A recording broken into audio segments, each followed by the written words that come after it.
It's scholarship season. Details on the 75th year of Allworth scholarships in a new contest for students on the Iron Range. All that and more as we take you around the Northland, city by city.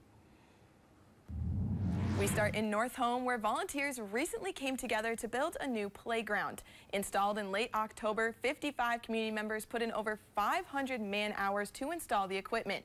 Northome Mayor Karen Olson says they're excited beyond words to have it installed before snow came. The project was funded by several local groups and organizations. A celebration will be held early next year to celebrate the new space and all who made it possible.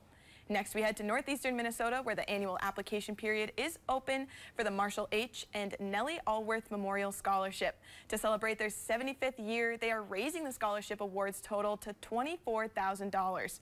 Scholarships are open to current seniors that are interested in pursuing a bachelor's degree in mathematics, science, engineering, or medicine.